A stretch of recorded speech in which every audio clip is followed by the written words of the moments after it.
আমার সঙ্গে থাকুন যখন আমি আপনাদের নিয়ে যাব সেই মুহূর্তগুলোর মধ্যে, ঠিক ঘনিষ্ঠ হওয়ার আগে, যখন মনের মধ্যে নানা ধরনের চিন্তা ঘুরপাক খেতে শুরু করে। যখন যৌন সম্পর্কের বিষয় আসে তখন মনের মধ্যে একসাথে অনেক অনুভূতি ও চিন্তা আসা সম্পূর্ণ স্বাভাবিক ব্যাপার।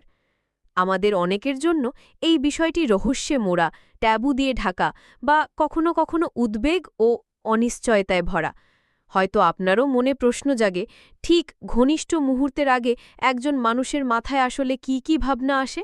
এই প্রশ্নের উত্তর সবার জন্য একরকম নয়, কিন্তু অনুভূতির রং প্রায়শই মিলেমিশে থাকে।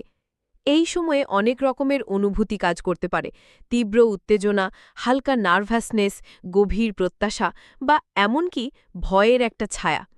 কেউ হয়তো নিজের সঙ্গীকে নিয়ে ভাবছেন, তিনি কেমন আছেন, কি ভাবছেন, আর এই মুহূর্তটা তাদের জন্য কতটা অর্থবহ। আবার কেউ হয়তো নিজের শরীর বা পারফরমেন্স নিয়ে দুশ্চিন্তায় আছেন, আমি ঠিকঠাক করতে পারবো তো, আমার সঙ্গী কি খুশি হবে।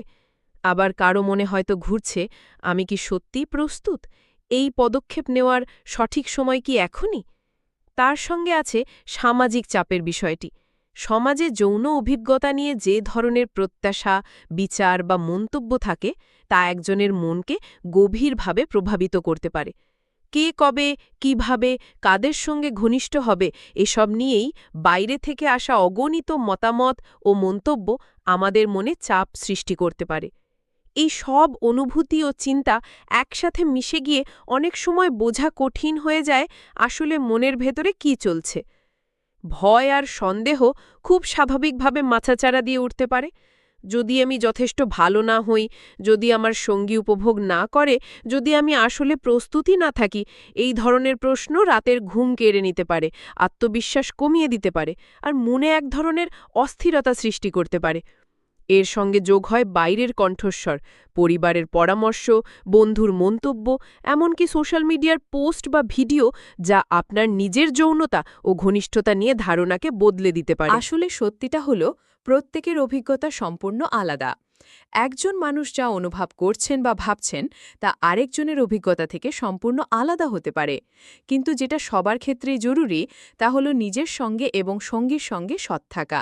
ঘনিষ্ঠ হওয়ার আগে খোলাখুলি কথা বলা, আপনার যা চাই বা চাই না তা স্পষ্টভাবে জানানো, আর কোন জায়গায় আপনি স্বাচ্ছন্দ্য বোধ করেন তা বোঝানো, এসবই খুব গুরুত্বপূর্ণ।